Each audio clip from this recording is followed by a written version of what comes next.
Hey, oh, audio cuts off really quickly when I click the button. Howdy doody! It is, what is it today? It's Tuesday? I can't remember anymore. It is Tuesday, right? My brain's not completely fried yet. Sorry, I got distracted there. Right before I went online, I got a message from my mom's caregiver. She has a thing with her eye that's kind of ugly, distressing. Is my internet connection working okay? What's going on here? Should have good internet. I just had my internet upgraded. Let's see here. Yeah, we got the 5G network going. Should be pretty good. Hopefully the stream will continue up and running. How's everybody doing? It's been a long, long time since I've been on because I've been so unbelievably busy. It's been ridiculous. Well, the good news is I made some money, and that will help pay for more Filmmaker IQ videos. Because as Walt Disney said, we don't make movies to make money. We make movies to make money to make more movies.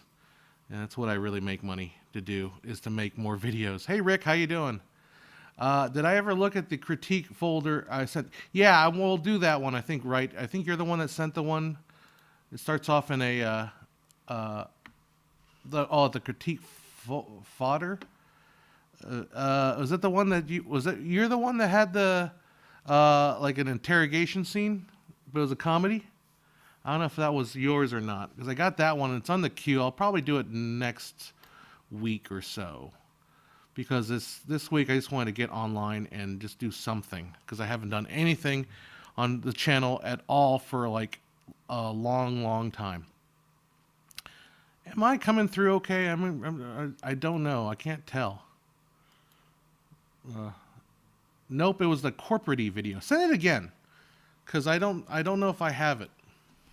Send it again, and like everything in the last month has all got super like just crazy. I was doing this one.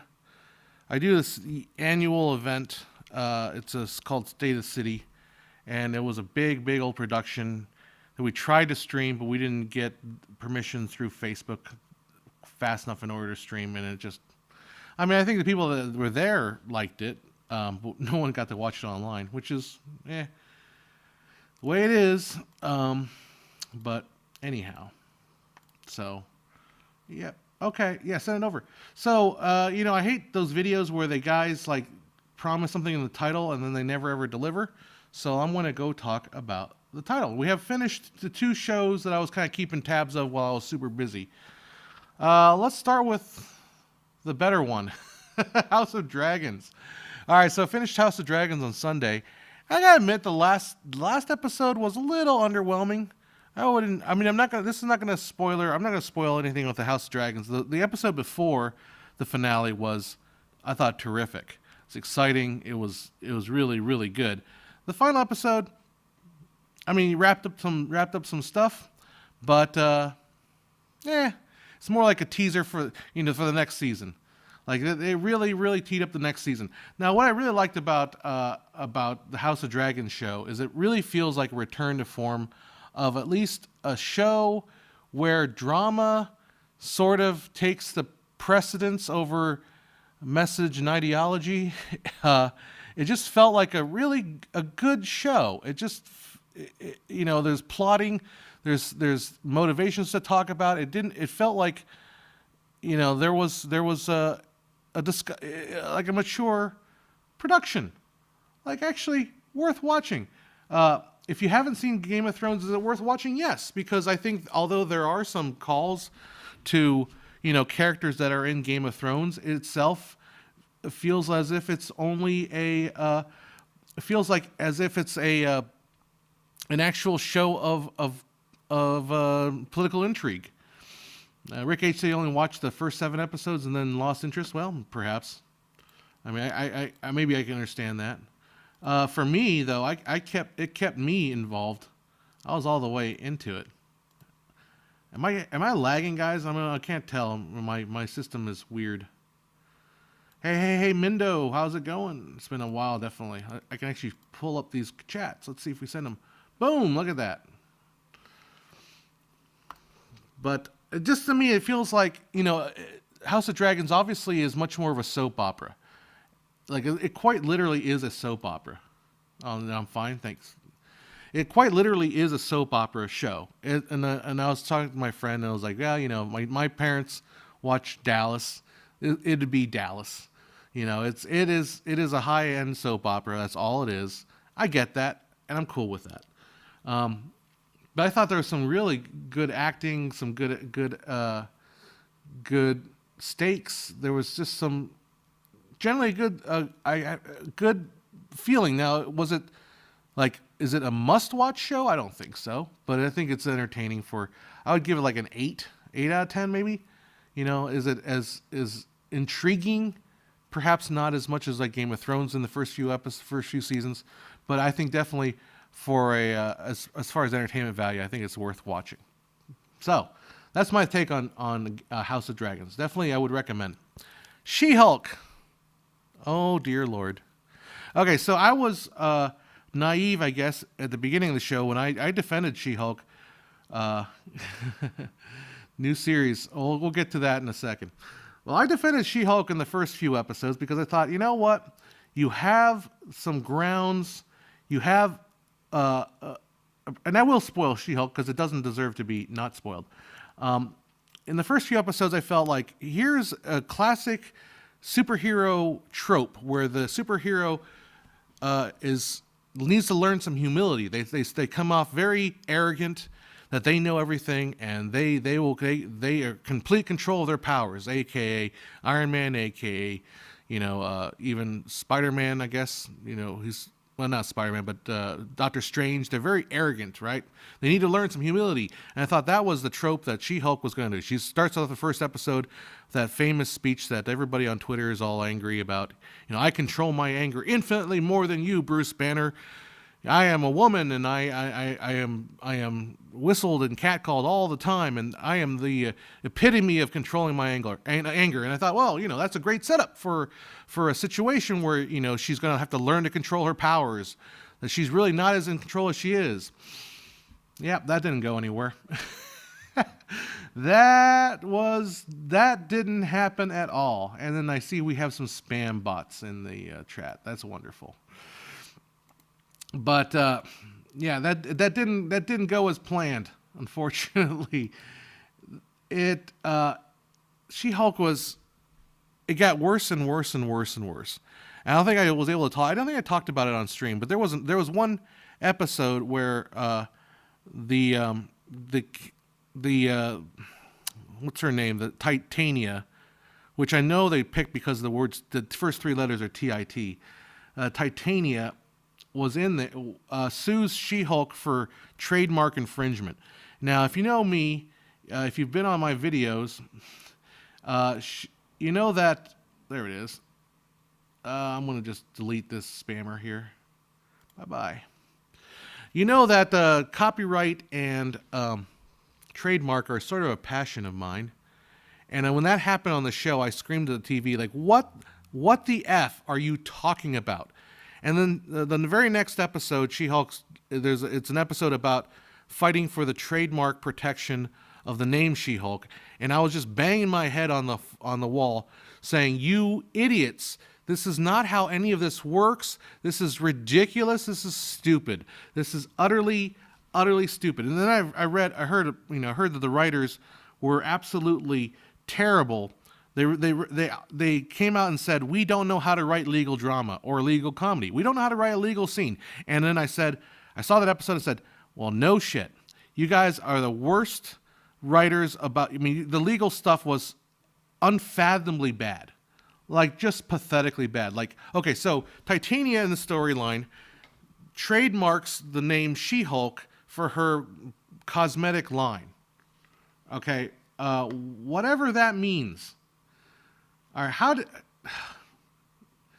hold on, I'm just pulling up on the sites. I'm just going to be sure the spammer is gone here.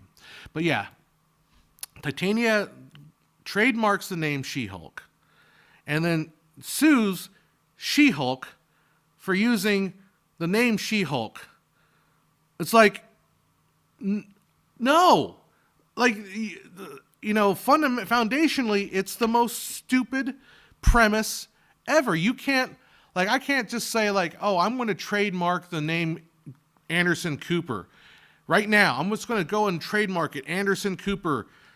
You know, I'm going to trademark that, and I'm going to sue Anderson Cooper for using his name, Anderson Cooper. It doesn't work that way. It's the most silly. It's like it's like the fifth graders in kindergarten saying, I'm going to trademark that. I copyrighted the color red, and therefore you all owe me money now. Like, no.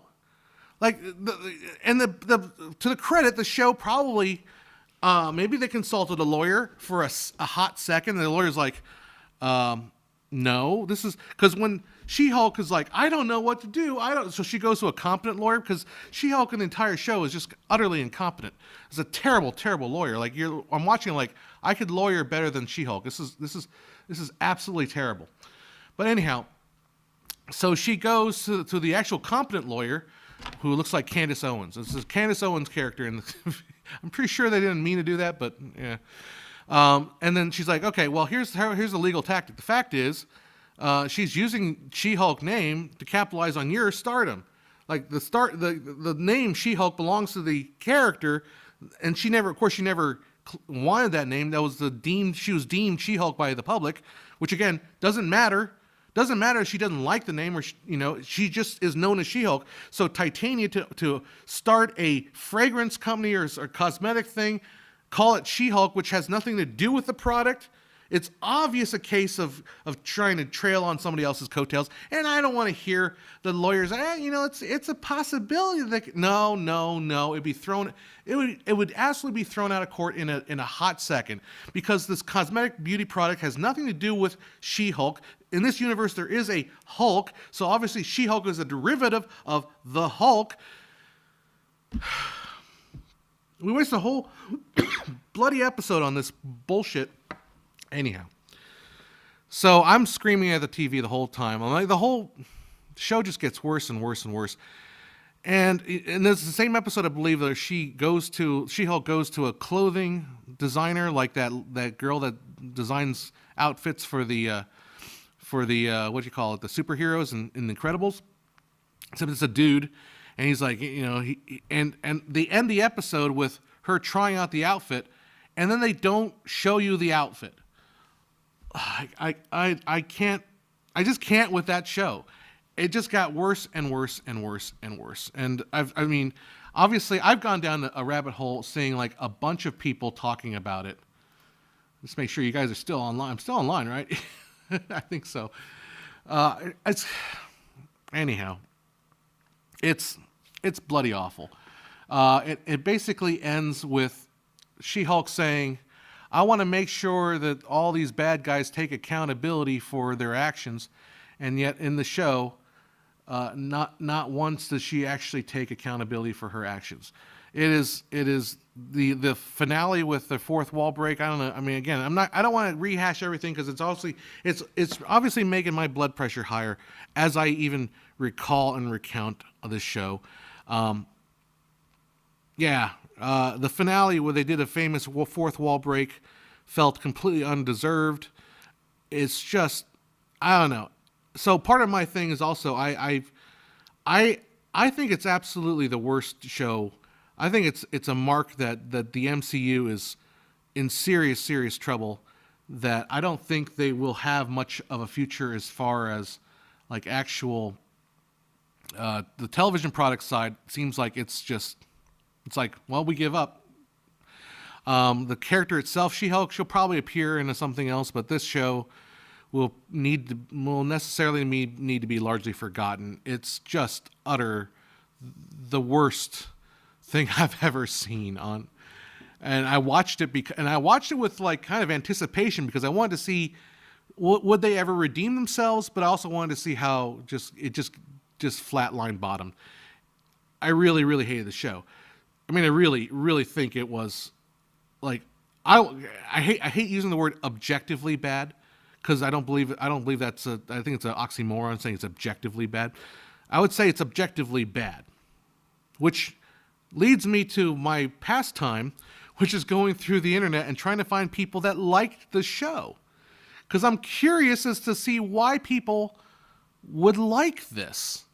And I did find people that liked it You know, I would say there is probably a political aspect to it. I think the people that like this show would belong to a different political ideology, I guess.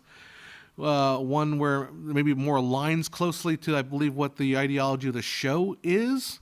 And I think everyone else who's either not against, who's either on the opposite side of the ideology, or even non-ideologically interested in the show, or not aligned at all, or people that aren't just, not really affiliated ideologically with anything, probably didn't like the show. But people that love the show seem to be of a certain kind of mindset and stripe. That's just my opinion. I don't know. That's what I'm getting from this show. But yeah, it didn't feel like it took anything serious. Well, it obviously didn't take anything seriously. It's one of those shows that makes you think, man, why am I not writing scripts and creating product when this is getting funded? Like, I could do stuff. I can make stuff. Okay, maybe I don't have the funding that Disney Plus does, but I could be making stuff. And yet I'm seeing these people who are making a lot more money than I am, I'm sure, making this garbage. It's seriously, seriously bad. Like, I hate it. So that's my take on She-Hulk. Mea culpa. I apologize for thinking the show had somewhere to go and somewhere interesting to go in the first few episodes. I apologize for that. I was wrong. I will forever be shamed into thinking that the show had some potential in the first. And the thing is, here's the thing. Tatiana Maslany was good in the show, and then toward the end, where she had some scenes to work with the Daredevil, and I don't know anything about Daredevil. I don't care about Daredevil. I know a lot of people do, but I don't. So, but those scenes were, at least she had some charm. And toward the final end of the last couple seasons, or last couple episodes, where they finally show her costume, they tease her costume, and they don't show her costume for 3 episodes. This is how stupid this show is. I get it. You're making a show for women. Maybe it's geared for women. Maybe that's what the angle is. But, if you're geared for women, you show the costume. Like, I'm not against chick flicks with the quotation marks. I'm not against, 27 Dresses or any of those kind of movies. But you pay it off. You build up the costume, and then you have her, boom, ta-da. You're like, wow. The show can't even do that right. It's not a mystery box. Once you open it, you can't go back. Yeah, but it's her costume. And then when they finally revealed her costume, it was like, nothing that special. Honestly, not that much different, I guess, from the other designs I've seen of it. I don't know. Okay, so, part of it. All right, now I'm going to get into more cancelable territory. There is a movement, it feels like, in modern Hollywood, at least kind of the feminist circles, to really undersex characters. And I'm not talking about super sexualizing characters, but She-Hulk did this for the first 7 episodes of its 9-episode series, and that was they purposely made the lead character Tatiana Maslany just look terrible. They would dress her up in extremely baggy clothes. I get maybe that's part of the purpose of trying to make her look as frumpy and dumpy as they could. But the final 2 episodes where they actually started putting her in clothes that fit her, and she looks. I'm not talking about sexualizing her the way Joss Whedon did with the Wonder Woman's butt, the butt shots, stuff like that. I'm just saying putting these larger than life characters who are our Hollywood gods, our modern day Greek gods, showing them off, making them look a little bit more attractive. But in the first 6 or 7 episodes, she just looks frumpy. It's just her clothes are not fitting. They're usually too baggy. It just it doesn't look. And I was brought back to this the another show that I couldn't even get through this one, Cowboy Bebop, and I've got Faye Valentine back there, a model from the anime. And they made Faye Valentine almost very frumpy and desexualized her. And it's not saying but again, it doesn't matter if I'm complaining about this. The feminist side will always take my words out of context and say I'm a bigot and I'm a misogynist. Yeah, I think that's it. But like, to make the characters just completely sexless, completely unattractive. The Faye Valentine was so bland and so boring in her costume, and I get, well, it's because it's supposed to be realistic. It's supposed to be more, fighting clothes. But I just felt, you could have done something. You didn't have to necessarily go the whole crazy, like, skimpy bikini style jacket with a suit, or half jacket. You could do something where it's still sexy or still, like, appealing without being just completely puritanically covered up, like, and it's not like that actress didn't do other stuff that was more, she did a lot of more sexually suggestive, I guess, roles. Again, don't want to go entertaining. All right, let's see what you're saying here. Isaac says, thanks for advertising it. It was very entertaining. She-Hulk, I mean. Is that a cry? Maybe. I mean, yeah, I guess it was entertaining. Yeah, Rick says, I like Tatiana Maslany, but she looked very frumpy in the 2 episodes. Yeah, in the very last 2 episodes, she looks great. Like, they make her, they put her in her form-fitting She-Hulk outfit, and she looks cute. I mean, I don't mean to say that in a very dirty-minded way, but she looks really good. And then in the episode where she's with Daredevil, plays it off as fun-loving. It's charming. She is capable of charm, but the show's writing is so goddamn awful. Like, it is just like they are in it. They are in a bubble when it comes to and the political stuff comes across the kind of very very anti-man, very anti-men kind of approach to. I mean, it's just like everything is just men awful. Men are awful. That's all you need to learn from the show. Men are awful. Just plain awful people. We all deserve to die. Only women should survive. Oh, the comments. It makes no sense. These are larger life characters. It's okay to glamorize their sex appeal. And again, it's only happening to women. Like, what do they do to Thor? Like, you think, do they not sexualize Thor? They sexualized Thor in his trailer. They ripped off his clothes in the freaking trailer, which, everyone's like, well, if that happened to a woman, you'd be all up in arms. I mean, it's true. If that happened to a woman, you'd be up in arms. Happened to a man, we kind of smirk and like smile and laugh, like, ha ha ha, he just whipped off all his clothes. I don't know. That double standard to me is okay. It's a little okay. I don't necessarily mind it. But then again, I'm reminded of there's a interview that Rob McElhenney from what's it called? Always Sunny in Philadelphia, because he had the thing where he was Fat Mac for a while, and then he trimmed down and like got a 6-pack. And they were asking him, so how do you maintain that body of yours? He says, well, it's really easy. Anybody can do it. First of all, if you have a 9-to-5 job, lose that. You don't have time for that. If you've got a wife and kids that you spend time on, say goodbye to them. You don't need to worry about that. All you got to do is just, work out in the morning, have a professional chef, nutritionist, cook you like some sort of chicken breast every meal, and then work out in the afternoon. Cardio in the morning, and then weights in the afternoon, and then booze. Don't even touch it. Don't worry about that. Then all you got to do is just anybody can do it. All you gotta do is just work the crap out and then get rid of your social life, So I get my point with that.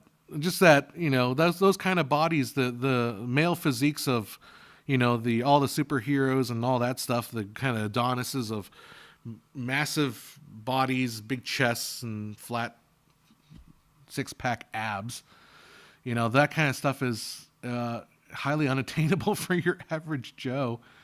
But as a man, it feels like, that's the price you pay if you want to look that good. Like I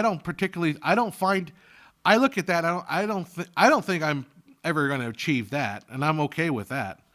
I don't have a problem with that, but I think with women, I don't know. Women look at like hot women and get really flustered. Like, you realize you can't attain it. That's okay. I don't know. Maybe I'm just too grounded in reality. But anyhow, so that's my take on these two shows. I mean, I could probably go on and on forever, but I don't want to bore folks too much. I am back. I guess I said I have been working extensively on a lot of stuff. There's some comments coming in now. Let's see here. I can pull up some comments, but I will try to get back to doing. My plan this week is to work on that. I want to redo that normal lens video and get that done. And I think I really do want to do that video about frame rate and the human eye, because I got into an annoying debate again. I don't know. I always get in these stupid debates. There's like no point, but we'll talk about it in a second as I read your comments. Mendo says, it's actually very achievable. You just have to have passion for it. For women, it's even easier, just self-discipline. Yeah, it's very achievable. You just have to have, get rid of your job. Just get rid of, if you like food, stop eating food. That's all you got to do. Rick H says, I haven't had time for much TV. I've gotten through my motivational slump and have been filming some content for my YouTube channel. Oh, good for you, Rick. Good to hear. Good to hear that. There it is, 1,000 FPS. Yeah, there you go. That's what we need in the future. Cinema with 1,000 frames per second. That's all we need. What was I going to say? Oh, I guess talking about, so last night it was a couple. See, the thing I keep hitting my head against is this idea that I said in my video, 24 frames per second, which is now 4 years old now, that you cannot see 144 frames per second. Right? I said that. And people don't seem to understand that just because you can tell the difference between a 144 hertz monitor and a 60 hertz monitor doesn't mean you actually see 144 frames a second. And like, I was back and forth with this one guy who was obviously a child, mental capacity was not there. And I just, I eventually said he was a moron. And he said, well, you're just a snobby asshole. And I wrote back, well, I can see your point of view from a moron's spake. I am a snobby asshole. If you're a moron, of course I'm a snobby asshole. But if you would just sit down and listen, yeah. Well, look who's back. It's me. With a 1,000 hertz refresh rate TV. Yeah, exactly. But anyhow, so I think the video about 1,000, not 1,000 hertz, but about video about, I see this again and again, if we could see a flash, like the old story, it's online, that they put these Israeli fighter pilots in a room and they flashed a picture of a foreign aircraft, like an enemy aircraft. They flashed it at 1/300th of a second. And those Israeli fighter pilots could identify the plane from that flash at 1/300th of a second. Therefore, it means our eyes are capable of 300 frames per second. And the answer is no. No, it's not. And this is a myth that I saw the Corridor Digital guys make the same exact myth. If they were trying to make a camera that's the same specs as the eye and they went for 300 frames per second. No, that's not. Like, the frame rate of the eye has nothing to do with how short a flash you can see. And the proof of that is I can take a photo. When you do a flash photo, the flash only goes off for 200th of a second. And you can set your shutter speed to 1/60th of a second, and you'll still see the flash. So that's the thing. Like, that's the hardest part I have a problem with. I want to demonstrate that too with my plan is to show a 144 hertz monitor, which I have in the office there, and a 60 hertz monitor, and I'm going to drag the mouse around. I'll take a photo. I mean, I could start with I could shoot 24 frames per second video, and you could tell the difference between the two of them from a 24 frames per second video. I could take a photo at 1 frame a second, or 0 frames a second. I can take a photo and tell the difference between the two monitors. Just because you can tell the difference doesn't mean your eye actually sees 144 frames a second. It's what's so irritating about it. Yeah, exactly. And then the ultimate point, and that's the whole point of my video, that 24 that one segment of the video was saying that no, your eyes don't see in frame rate at all. That's the whole point. It's like the myth was I can see 144 frames per second. No, you can't. You do not see frames per second. The funny thing is, if you were to force yourself to assign a number to the frame rate of the eye, maybe more appropriately the frame rate of the cells, the cells in the eye, like the rods and the cones, you'd be looking more like 10 frames a second. Like, that's the reality. But they're not all tied together, right? So they're not all synchronized. So obviously, you're not experiencing the world at 10 frames a second. Anyhow, it gets bigger. It gets way deeper and bigger than that. But the idiots about the people that are still coming to the video that still does the best on my channel is my review of Gemini Man. That's 2 years old and it's a forgettable movie, and yet I still draw a bunch of numbers from that because people still search that thing to freaking... Oh my God. But anyhow, frame rate should inject some numbers into my freaking channel. Oh my God. Yeah, exactly. Don't tell gamers they have superhuman vision, because they are so evolved. Gamers are so evolved these days because they spend all their time playing video games, right? They have to develop a skill for being able to see very, very quick movements and very tiny, subtle movements, because our ancestors who went to hunt in the forests didn't have that same requirement. They didn't need to identify very tiny movements and react very quickly to hunt for the food, or else they would starve to death. No, they do not. No, you only can hone your ability to see fast motion by sitting in front of a computer screen, eating Cheetos and playing Call of Duty. That's the only way to train your eye. No, don't worry about the whole, saving, hunting for food to keep off starvation. Don't worry about that. That doesn't lead to good eyesight. No, it's gaming, people. That's where it happens. Come on, get with the program, old man. Get with the program, boomer. I almost said the word that you can't say. Are we seeing things in more variable rate depending on the available light? No, not really, because we're not seeing frame rate. That's the problem. And the weird thing is, this is kind of backwards. I thought it was the rods, which are your black and white receptors. They're actually very slow. The rods are very slow to respond. The cones are relatively fast, but they need a lot of light.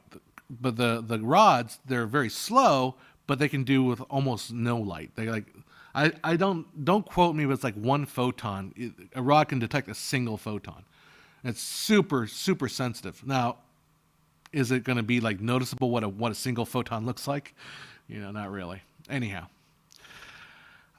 question though you had earlier: how does one deal with a creative block? I think it's just a matter of doing something else. Sometimes to get away from something, and then when you come back, you'll be much more interested in doing it. Like what I am with Filmmaker IQ too. Took a while. Had to take a sidestep and get back to it. Here's a question: if I can get a 99% CRI only with a halogen or tungsten incandescent light, how to compensate for 2700 Kelvin warm light? Not quite sure where you're getting at that. CRI is I haven't done a deep dive into CRI in a while because I've been kind of waiting for stuff to kind of level off with it. I don't know how trustworthy CRI is anymore because I feel like more and more people are gaming it.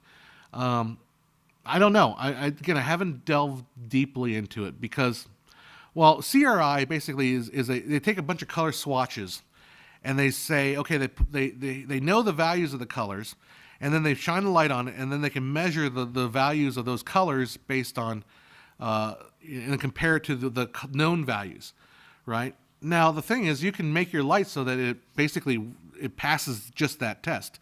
So there's going to be missing things that are in the light. I don't know. CRI is, so that's why I don't know. I'm not a big. I just don't. I don't. I could go either way. I haven't studied enough to know exactly what they say when they mean CRI, right? So that perspective, I really don't really consider it. So if you have 99% with a halogen and tungsten incandescent, how do you compensate for 2700 Kelvin warm light? Well, if it's a halogen or tungsten, it's going to be 3200 Kelvin. So you just put like an amber gel on it and get down to 27. If you can, you can apply some amber gels basically. So that would be the answer to that, I guess, if I understand the question correctly. All right. Any new shows worth recommending? Well, not She-Hulk. I started watching because I was kind of flipping through and trying to find something else to watch. I was kind of intrigued by the show Avenue 5. Avenue 5 is by Stanley Inanucci, I believe his name. He did things like In the Loop. He has a very particular style that he has, which is kind of like very fast talking, everyone yelling at each other, kind of political intrigue drama. Avenue 5, I watched the first few episodes. It's about a spaceship that is it's a cruise ship. It's like Love Boat style cruise ship, but it's a spaceship. It's near Saturn, and all of a sudden the gravity goes wonky, and all those passengers get slammed against the side of the ship, which causes it to drift off course, and it forces their once originally 8-week voyage to going to be a 3-year voyage. And it stars Hugh Laurie, it stars Josh Gad, I believe, and then that one tall lanky guy that's always in those shows. He was on Veep and all stuff like that. It's interesting. I wouldn't wholeheartedly recommend it, but it might be worth checking out as something different. And might be, it's a comedy, but it's also kind of a black comedy. So it's kind of interesting. I would recommend. I mean, I just started getting into it. It's more intriguing. I just kind of know where it's going. And Stanley Inanucci is actually, relatively well known. I don't know. It's okay. Pedro, I already got pissed off at She-Hulk, so I think we rewind DVR back to watch that. The movie I made won Best Actress, not for the Oscars, but still feels nice. Awesome. Good job. Roger Deacon said a few times he doesn't care too much about light accuracy, just use what feels nice. I think CRI is another marketing wank to get people to compare meaningless specs. I agree. Yeah, that's why I feel like with CRI, where it's gone with, because now I'm seeing like 99% CRI on these lights that are like, there's no way that's 99% CRI. Like I bought them because they're super cheap, and I turn them on like, yeah, that's not really that. That doesn't look that good.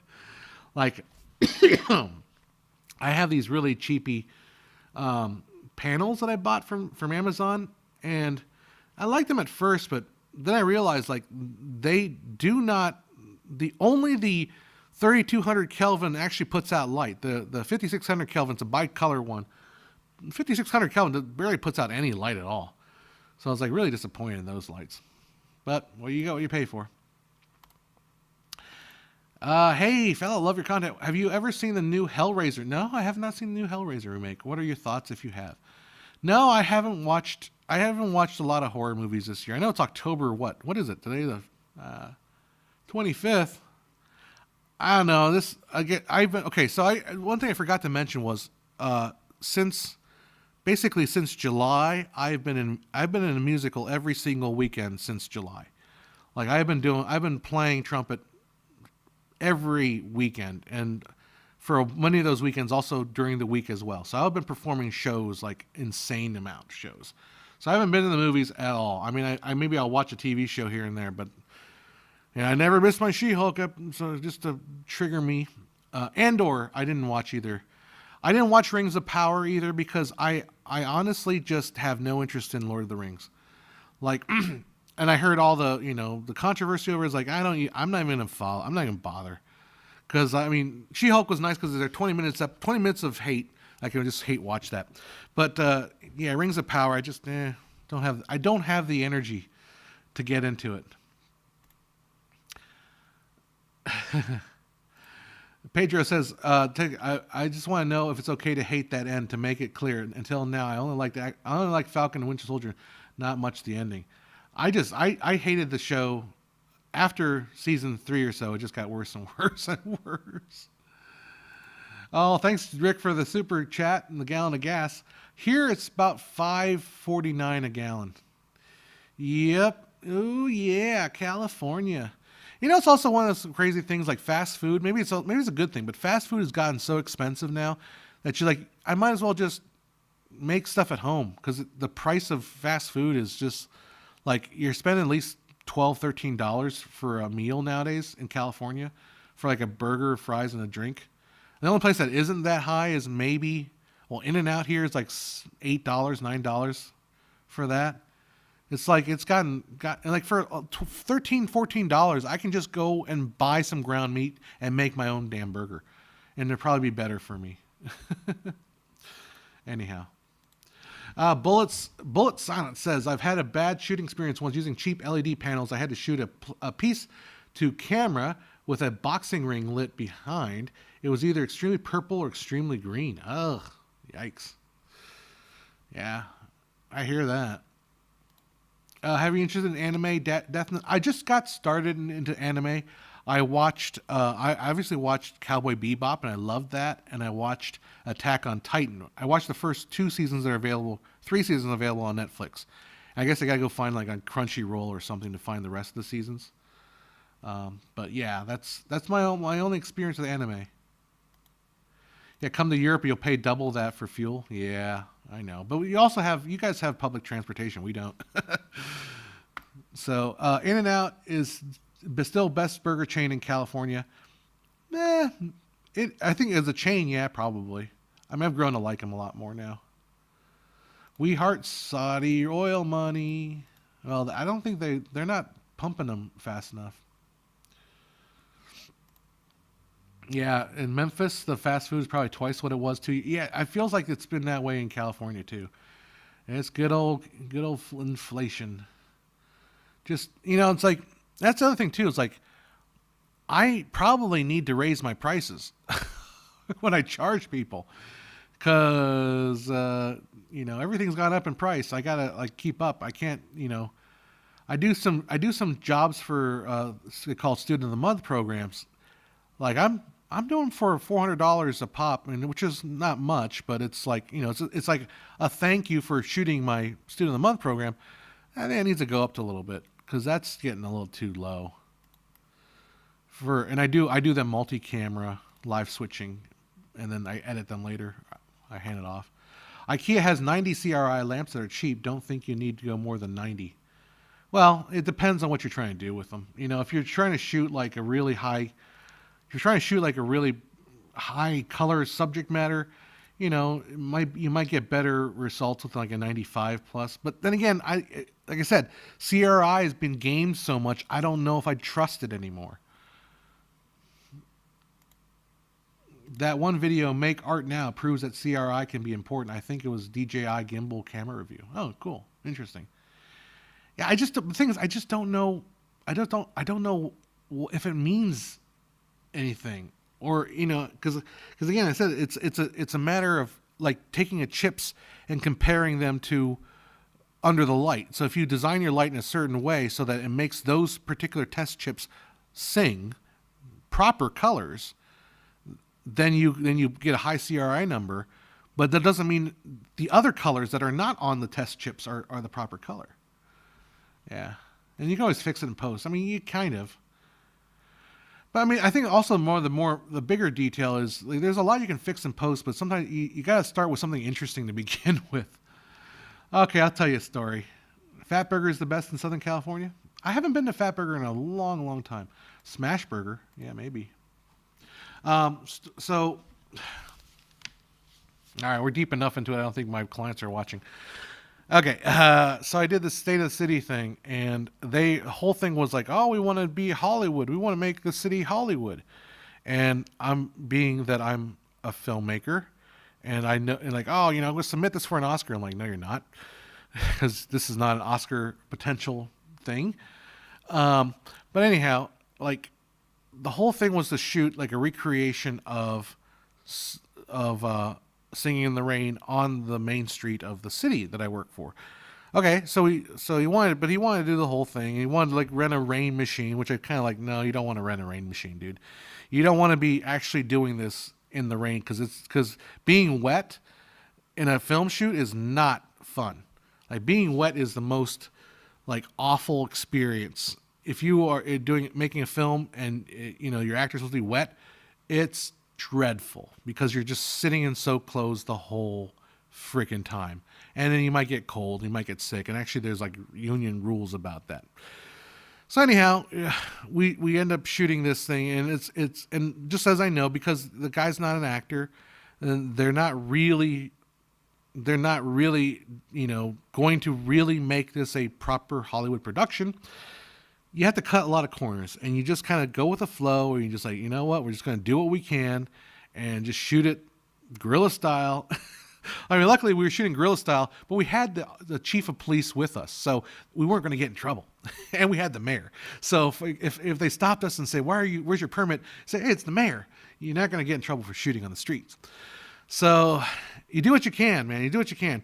And, one of the things I would have done was have a big light. I would have lit it differently. But you got to do what you can, and I look at it because there's a lot of it was side by side. We're Singing in the Rain, and then he's trying to reenact it. So there's a lot of side by side stuff. Like, yeah, I could have shot that better. So the point was what I'm saying is you can fix things in post, but you can't create stuff that isn't there in post, So I would love to get a chance to create more stuff in the shot, light it a certain way, that kind of thing. So, if I may ask, can I ask about the wireless video and your thoughts on new cheap versions? The Axsoon are very impressive with low latency. Hollyland 2, Pterodec are king, but 4,000 tag. Yeah, Hollyland is not bad. I used Hollyland for just this. So, the State of the City project, I own one. Actually, they sent me one for review, and I did a review with that multicam video. So that was my payment for that one. So I own one, and then I rented a second one because I wanted 2 cameras on wireless. And they worked pretty well. So the State of the City, it was held on the street itself. We had a screen and a computer, this computer that I'm streaming from. We did a Hollyland wireless transmission from down the street where they're doing red carpet interviews. They would send the signal all the way to me, and I would send it through my Blackmagic A10 Mini Pro into the computer, and the computer out to their switcher to the board, right? It probably totaled like a 5-second delay by the time we got through all that digital mucking about, right? But it's not bad. Like the Hollyland, I would say it has some issues. It can be a little fussy. However, for the price, not bad. It works pretty well. The delay on that, I believe, was 80 milliseconds, which essentially is about 2 or 3 frames of 30 frames per second. So not terrible, but it's not, it's obviously not like what they call it, when they put the image on the screen, iMag. It's not iMag. iMag, I think you need to do completely analog. You can't have a digital conversion, because the way Hollyland works is it converts from analog to digital across the wireless, and then back to the analog. So there's a little bit of delay when you do that. Anyhow, Hollyland's pretty good. I've never heard of Axsoon, so I have to look into that. But I would recommend the Hollyland, and it's not just because they gave me one for free. Oh, that helps. But I do like it. What do I think of light field cameras? I think it's a gimmick. I think light field cameras are not a real viable thing in this space. They may be a space for it in like certain kinds of technologies, might have use for light field cameras, but I don't think there's anything in it here. Do I own any mirrorless or DSLR cameras for still video? I own. I don't use any DSLR or mirrorless. I don't like the term mirrorless, but I understand what you're saying. Mirrorless in terms of a photo camera. I own a Canon 5DS, which I really like. I own the 5D Mark II, but the 5DS is my photo camera right now. I really like that camera. I guess I own the Sony ZV-U, but that's really more of a blogging blogging accessory camera that I like a lot. But yeah, I like the 5D. If I ever do get back to doing some photos again, I would like to do. I mean, I love that. The 5D was really. The complaint with the 5DS, I got it for really cheap because it was like overstock. They're just getting rid of their old stock of cameras. I don't think the camera sold very well, so I got it for like $1,000 or like $1,200. When originally it was like $2,000-$3,000. I got it really cheap. But the only complaint about it is its dynamic range isn't great. I can kind of fake it a little bit in post to get a little bit more dynamic range out of it, but it's pretty good. Story time with John. Yep. What are your thoughts on choosing the look of your film beforehand rather than color grade in post, like with film? Seems to me making a comeback. I absolutely 100% prefer. I think it's silly to think that you're going to just find your color grade in post. I think that's the amateurish way of taking it. The professional way is you choose the look of your film beforehand. Period. You might shoot it log, you might shoot it flat. You can do all that. But you need to choose the look early, pre-production. And I've kind of harped on this like really hard, even back when I did probably 8 years ago when I had my color video. Like the whole like art direction and color grading go hand in hand. Like if you let's say your actor comes to you. I'm talking about like very low budget here. When the actors come on set, they usually bring a set of clothes with them. You pick out what color, like, oh, what should I wear for the scene? Okay, you kind of decide what you want. But you should have the look of your film in mind when you're picking the costume of the actors. Like if you're going for like a sepia rustic tone, you don't want them wearing a bright blue t-shirt. You at least go for like a white shirt or a tan shirt or something. Color choices are made not only in the camera, but they're made on the set. So you need to have that in mind in the beginning. Now, you might change your mind in post. That's fine. But I absolutely believe that you should have the look in mind before you start shooting. And even if you are shooting flat, like even if you are doing all that stuff, it's totally, you absolutely should have it done from the beginning. Rigel7 says, I just got here. Please repeat everything. All right, here we go. She-Hulk bad. Game of Dragons good. Or Game of Thrones Dragons good. Then I talked about stuff and musicals and intermission. And then we talked about color correction. About light field cams, DaVinci Resolve already offers fake depth mapping for keying and edit stuff out with Lightroom. Yeah, but that's not the purpose of light field cameras. Light field cameras can do the whole depth, depth, adjusting your depth of field and all that stuff. I think there's other applications that are for light field cameras that are maybe more scientific and more than just adjusting the depth of field. And I know they have fake depth mapping and all that stuff. Your take on vintage lenses on modern cameras, sharpest vintage lens. I don't know. I'm all for vintage lenses on modern cameras. Why not? Throw them on there. Make use of them. But I don't know what the sharpest vintage lens is. So, you guys are coming in the comments. Good for you. Everything made more sense once I heard the term show LUT. Show LUT. Is that the LUT, the LUT to show the director or the money people because they can't stand looking at really gray footage? I don't know. Explain to me what show LUT is. I don't know what that is. Vintage lenses are just crappy lenses. Remember, you can always make sharper images look less sharp, but not the other way around.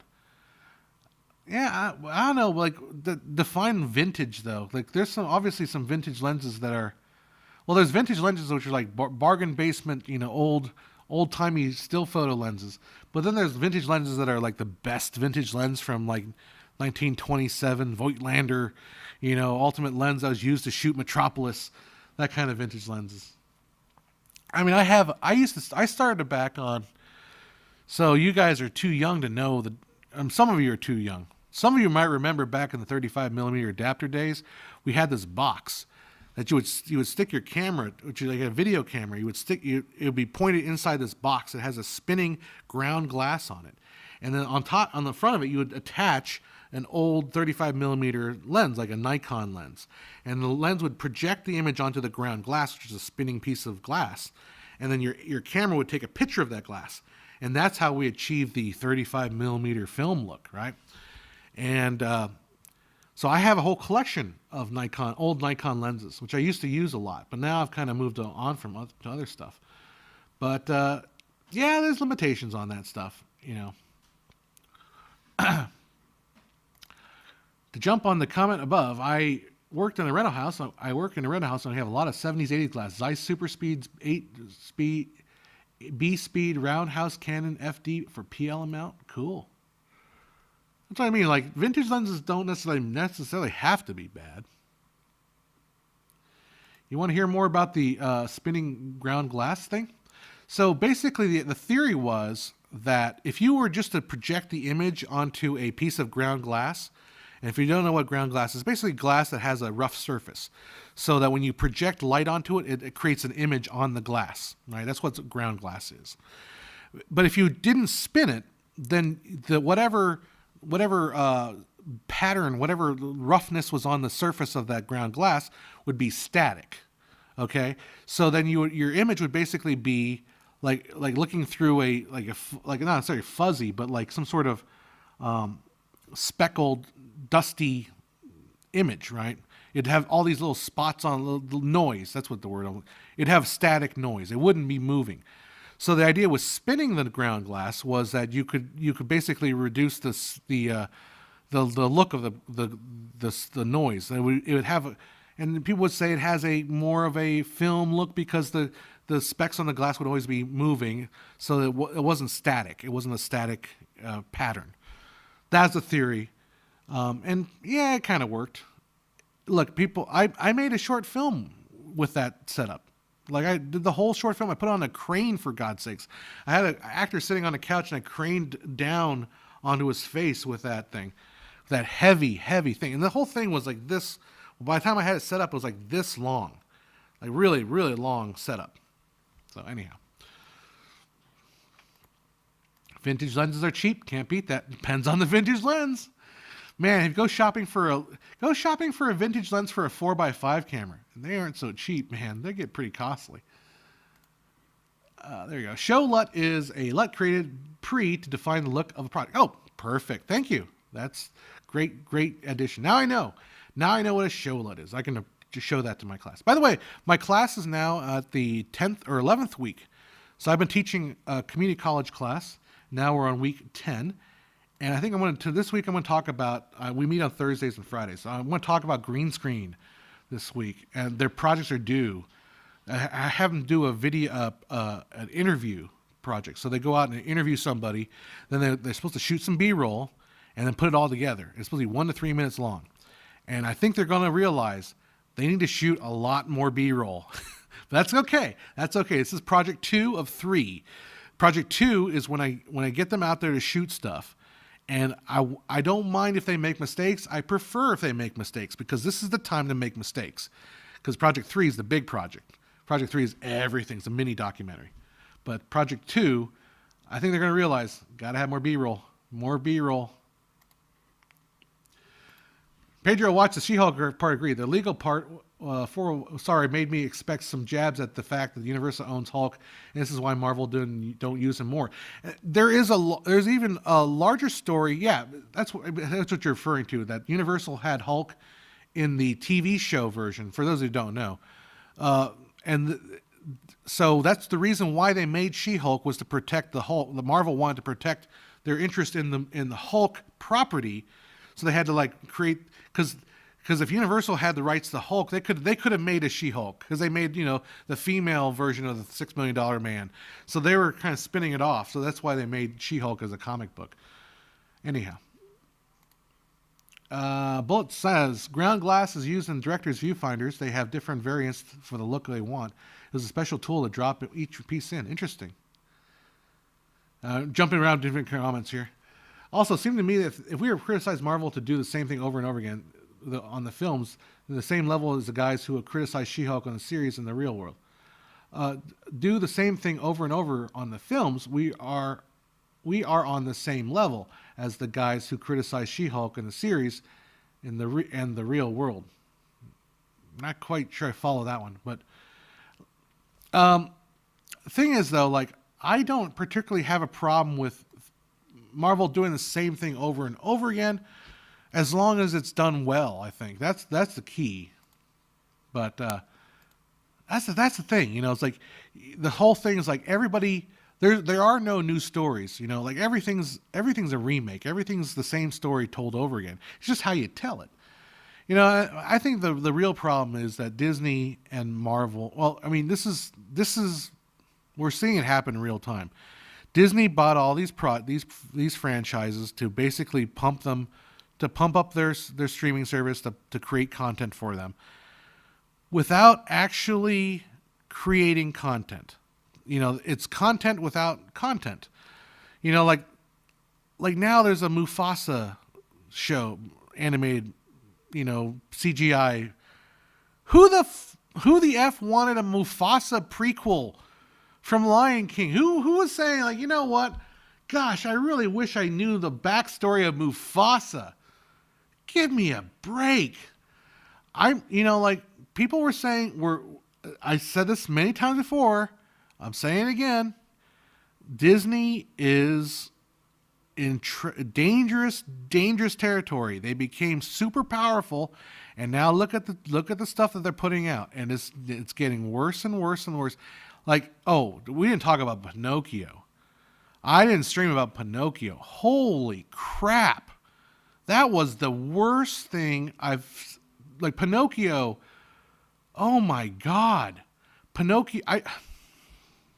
I went on because there's a scene in the Disney remake of Pinocchio, live action remake Pinocchio. Tom Hanks plays Geppetto, where Pinocchio walks down the street and he comes across some horse shit. I'm not kidding you. Pinocchio's standing there staring at the horse shit, and he's about to play with the horse shit. And I'm like, what the fuck? I'm sorry, I'm not trying to curse a lot in this stream, but good God. Yeah, so Pinocchio almost plays with horse shit. Oh my God, it's like Disney? Really? Really? And I bitched about it on Facebook. And this is the humility, man, because I guess I'm well known, or I have enough friends around places with different various. Somebody was like, yeah, I didn't think that movie was that bad. I'm like, are you fucking kidding me? The Pinocchio remake was god awful. Like, even Rotten Tomatoes went fucking ballistic on it. It's like a super disgusting score on Rotten Tomatoes. And these are critics. These are like the paid people. No, it was Robert Zemeckis who made this shit. Oh my God. It was so bad. I'm right. I'm off She-Hulk fans. Yeah, maybe. But yeah, the Pinocchio. Anyhow, I posted on my Facebook, like, I hated this thing. And the guy's like, well, I've got kids and my kid liked it, and I didn't think it was that bad. I'm like, really? Really? It was here's the thing that got me. Like I said, dude, the original was a masterpiece. The original 1949 movie was a masterpiece. This is just pathetic. And he's like, well, I wouldn't call the original Pinocchio a masterpiece. I'm like, really? Really? You're going to go there and say the original Pinocchio was not a masterpiece?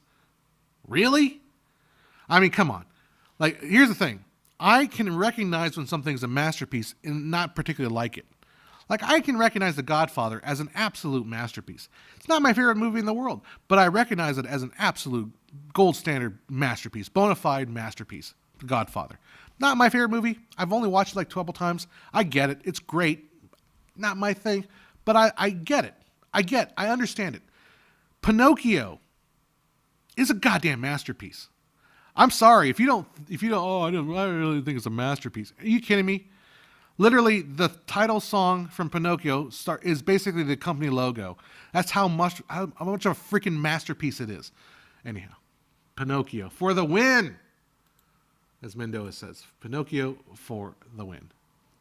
Ours initials FF. For fuck's sakes, I think that's what it says. Oh my god. If someday you watch Black Adam, I'll be in the first row to see your review. I haven't. I guess I have to go out and see it. I guess. I don't know. I don't know. Really. I'm not. Yeah, those adapters, the light loss was such a terrible. So we talk about the 35 millimeter adapters again. Yeah, the light loss was just annoying because it's so much light. Because you're taking the light from the camera, you're putting it on the ground glass, you lose a bit of light there, right off the bat. You know, you lose like two or three stops of light. That's how much you lose. It's tough. So basically, everything back in those days, when I shot, it was all lit like it was like a 70s movie because you had to like pour so much light in there. Yeah. Anyhow, getting me off on Pinocchio too. Jeez. They did the same thing with Ben-Hur. I just looked up the poster and I was like, "What the fuck?" And I can't beat the OG. Yeah. I mean, at least with Ben-Hur, it's been made like 6 times. So I mean, it's more tradition to remake Ben-Hur. Like everybody does that. But like, here's the thing: if you want to make Pinocchio, and I know Guillermo del Toro is going to make a version of Pinocchio too, but I think I would want to see that because I want to see what Del Toro does with it. Because, you know, he's going to be kind of an effed up version. I want to see that. You know, but literally the Disney remake was literally the Disney version. And the Pinocchio design was exactly the same, only in 3D. And they even had Figaro and the little sexy fish. I can't believe I said that. Those two words together. Oh, my God. That was such a horrible movie. It was so goddamn awful. Okay, and again, another example of what I thought was trying to desexify, like the Blue Fairy. I guess I'm getting in trouble for this, but fine. The Blue Fairy in the version of the Disney remake was like, I guess she's supposed to be an elf, but she comes off as so androgynously unattractive. I don't know. Maybe it's only my own personal feelings. It's like I guess, well, you know, John, Blue Fairy doesn't exist for it to be easy on your eyes. Well, yeah, I get it, but it just felt like it was such a wasted opportunity. They could have at least made the Blue Fairy like attractive. I don't know. I mean, just make her not worried. I'm not complaining about the race swap. It's fine. You could have a black lady player, but you know, make her attractive. I don't know. I'm gonna get canceled because I'm not attracted to the weird looking lady that played the fairy. Okay, I don't know. Just she had one job. Her job was to sing that song, which is the classic Disney song "When You Wish Upon a Star." That's like the freaking company logo, right? At least do it some justice. She had a good voice, but it was just a disaster. It was just a freaking disaster. Zemeckis, just don't just I don't know. Just Zemeckis should just stick to making things like that one movie about the airplane with Denzel Washington. Just make those because you know they're cute. Don't do this CGI crap. Please don't. Just don't. Dude, just don't. Dude. Yeah, I know. All right. Someone needs to remake the last remake of Beau Gaste. I've never heard of that one. We should remake it, though. Let's remake it. Let's remake everything. We're going to get a Wizard of Oz remake, huh? Well, we have a couple Wizard of Oz remakes. I'm interested in seeing Wakanda Forever and see how they handle the real-life gravity of it. Yeah. I have given up on the MCU, kind of. I mean, well, I think at least given up on the TV shows. I only watched WandaVision. I couldn't get any other show, and I gave She-Hulk a chance, but yeah, maybe Ant-Man will be that. If I did finally watch the Doctor Strange movie, that was pretty awful. I had to get through 2 sittings because I couldn't make it through. I just kept falling asleep. Don't be a menace to South Central while drinking your juice in the hood is a masterpiece. And now I'm out. Mic drop. Yeah. Anyone who can push themselves to watch all the new Marvel releases. I read somewhere that, so the theory is that, well, not theory, but the argument is now now you really shouldn't be a Marvel completionist. Like, you should only watch the shows that interest you and not watch the shows that don't interest you, because the way Marvel's going, it's making so much stuff that it really, don't watch the shows that you don't want to watch, which is a good argument. But the problem with that is then, if they ever do come back with a team up movie, you're going to be stuck like, who the hell is that? And why do I care about that person? The reason why people were Marvel completionists for a while was because Endgame was sort of the big tie, the ribbon on the top of the gift there. But now it's just become like, I don't know. It's one of those things, like I keep saying, over and over again in Hollywood, it's always up and down. You are the hero until you become the villain. And I think they're becoming the villain. Did you ever find Bugs Bunny attractive when he put on a dress and played a girl bunny? I think so. Believe it or not. I do think that Bugs Bunny was attractive. Just like Miss Pac-Man is attractive. I think Miss Pac-Man is definitely attractive with the bow. Definitely. Now, I really do. I mean, I'm not kidding. Like, there are, sure, it's anthropomorphizing, and it's the old joke with Tucker Carlson and the green M&Ms, right? The sexy green, bring back my sexy green M&Ms. Yeah, it's kind of a humor and kind of a jokiness to it, but it doesn't necessarily mean it's bad or wrong. I just think the Blue Fairy just needed to just be something more attractive. I don't know. It was so androgynously. I know they go for like an androgynous elf character, and it just feels out of place for the Blue Fairy, which is, if you realize in Pinocchio, because Pinocchio obviously has a lot of symbolism, but the Blue Fairy is kind of the only woman in the whole story is Blue Fairy. And she's the kind of birth the life into the character, or at least gives him the opportunity for life. But all the other characters, except for the sexy fish, are male in Pinocchio, which is kind of an interesting departure from a lot of the Disney princess stuff, which is why it's the weird thing about, like everyone talk about Disney princesses, you got Snow White, Cinderella, I forget the other ones, Sleeping Beauty. It's all Disney princesses, right? All princesses, but Pinocchio stands alone, and it's really all about men. It's a boy's story and his relationship to his father. It's a really interesting property. It really is. And it had to, and it literally reduced to playing with horse shit. That's how the mouse works. Quantity over quality is now the MCU. It feels like it's Disney as well, because we're all waiting for that Mufasa fucking prequel. You guys have got me pissed off now. I was in a good mood today. Now I'm just pissed off talking about Mufasa. All right.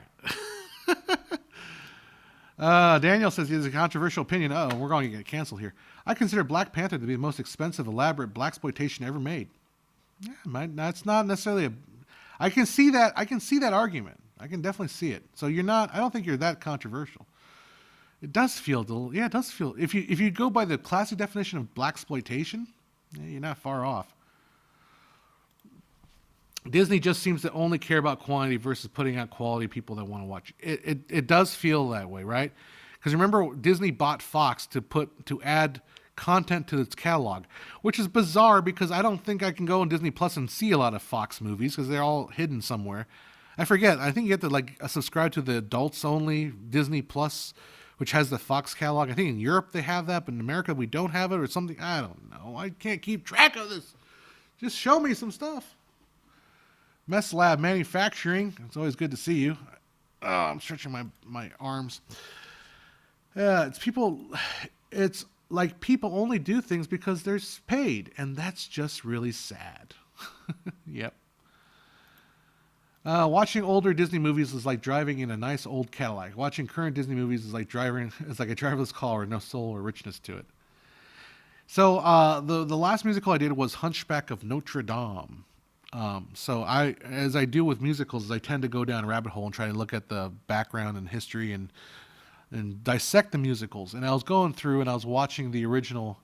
I rewatched the original the animation, which the play is based on, and I was like, this is weird. It's a weird anime. It just comes right after the Disney Renaissance. Like it's after Lion King, I believe, or after Pocahontas. But Hunchback is a weird Disney cartoon. And I watched Lindsay Ellis's video on it because I revisited that, and I realized I made a comment on that video a long time ago. And it's like, oh, there's my comment. But it's fascinating to see how Hunchback of Notre Dame kind of changed. In the movie version, spoilers, Hunchback survives and he defeats the bad guy, and Esmeralda and the sun god, I forget his name. Esmeralda and the sun god get together, and then for some reason, because good old MGTOW Hunchback there, incel, he's like, I just realized even though I really pined for Esmeralda, she's much happier with the handsome looking guy.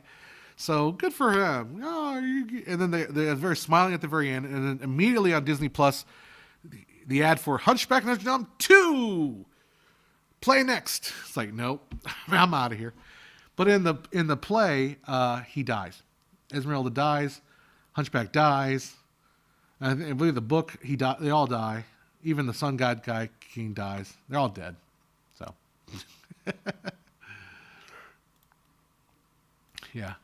They're just making a transition to fully and procedurally generated entertainment easier.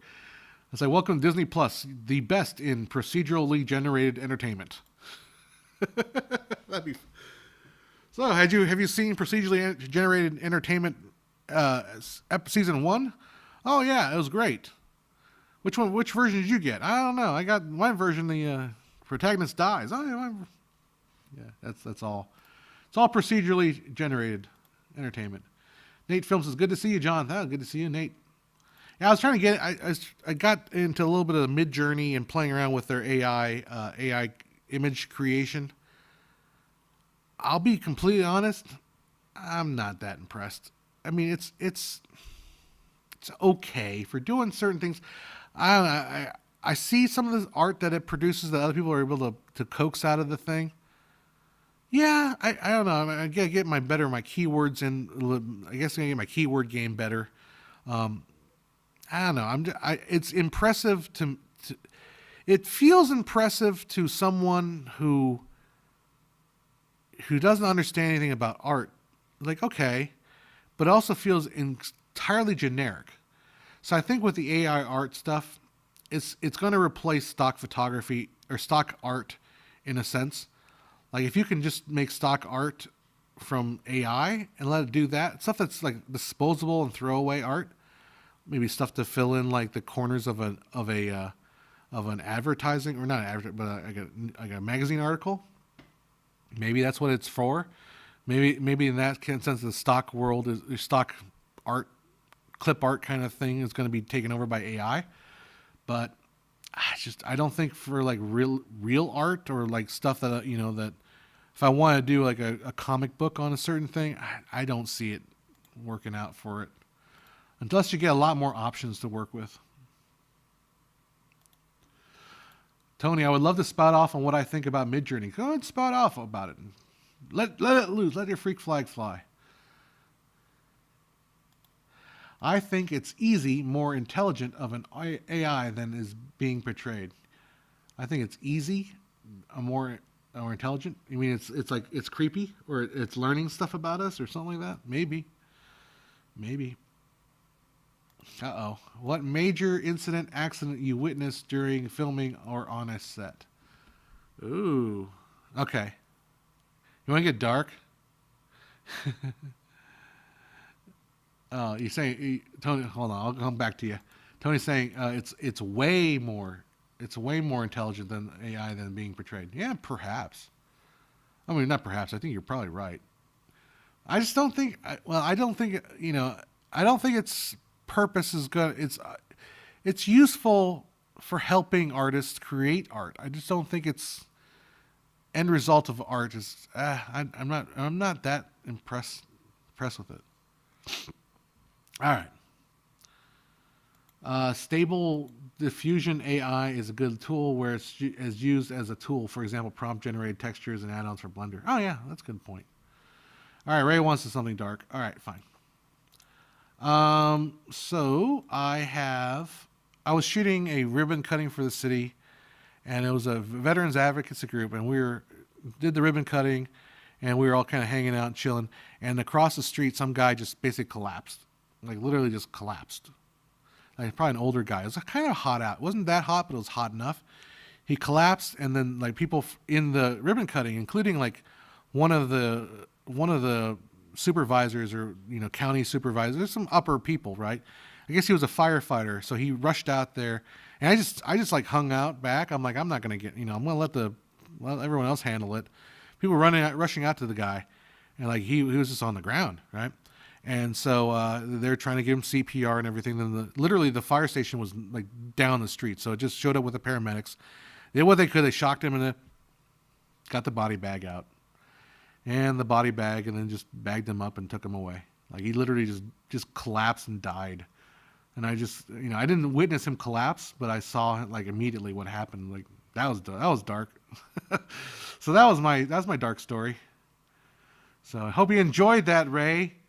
Made this whole chat just got really, really depressing. Anyhow, let's talk about AI some more. I have been messing with stable diffusion. You can't go in thinking you get what you want. It's more like sailing a boat. Yeah, being able to iterate many times with the minor tweaks helps a lot. That's basically my problem with Midjourney. It's like I have an idea what I want in mind, and it's just like, no, you're not even coming close. Yep, that's pretty much, yeah. It's helpful for prototyping and conceptualizing. Just having lot of options to visualize. Yeah, that's what I'm thinking. Yeah. And Tony says, yeah, it's mildly impressive. I agree. I mean, some of the stuff I see are like, wow, that's a really nice rendering of a girl with big boobs. But, it's kind of generic, I have 2 weeks left with the show I'm on. Want to hire me as a PM or something, John? PM, huh? Is that post-meridium? I'm now things are slowing down for me, so I'm going to work on some filmmaker IQ stuff. Have I seen the AI text to video stuff? No. I'm kind of curious now. I got to look that up. Text to video, you say? Like, the part of the thing that takes me so long to make these videos, I think, is that I do put a lot of effort into coming up with graphics and stuff that kind of like illustrate the points I'm trying to make. If I could make that stuff easier and faster, it would be easier. It would be nice. You want to production manage me? It's basically John, shoot that thing. Get out there. Work on that stuff. That's how you production manage me. Oh my goodness, it is now what, 4:08? I'll hang out for a bit. We'll go. What time we started? Is it 3:40? No, 2:45. I think we started. So we'll go a few more minutes here before I gotta get off and start working on an edit for a Student of the Month Pro video I gotta do and do a little cleaning up around here. AI Whisper made a Google collaboration notebook. He's got a YouTube channel. Cool. Okay. AI Whisper. All right. Let's check him out. Yeah, I don't know. Right now I'm in a state of like, I just got done with a big project. I'm like, I got free time. I'm going to go get my van fixed. Get my van. I was driving in the rain, and all of a sudden I just hear like, I look at my driver's side window, and all of a sudden like this panel just flew right off. Like, oh crap. I started hearing stuff like fluttering back there, and I got off and I like ripped it off, and I need to replace those little panels that broke off. It cost me $200 today to pay for that stuff. The problem with current AI is that it doesn't think in 3D, but it tries to replicate shapes and scenes in 2D. Yeah, I guess. And isn't the whole thing with the AI is doesn't it take like a bunch of randomness and then kind of try to create stuff out of the randomness, right? So it's not thinking in 3D at all. I guess the other issue, it would be great if the technology probably advanced to this point where it would start building layers, right? Because if I create a character in AI, if I tell it to put a couch in the middle of the room, and it creates this room. But like I like to move that couch, to have all that stuff separated out, so I can move things around and fine tune what the AI comes up with. But you know, it is what it is. Will I critique? Yes, I would. I would love to do that again. I have one video on the queue that I didn't do. It's just a matter of restarting doing the live streams again because I took a lot of time off to do other stuff.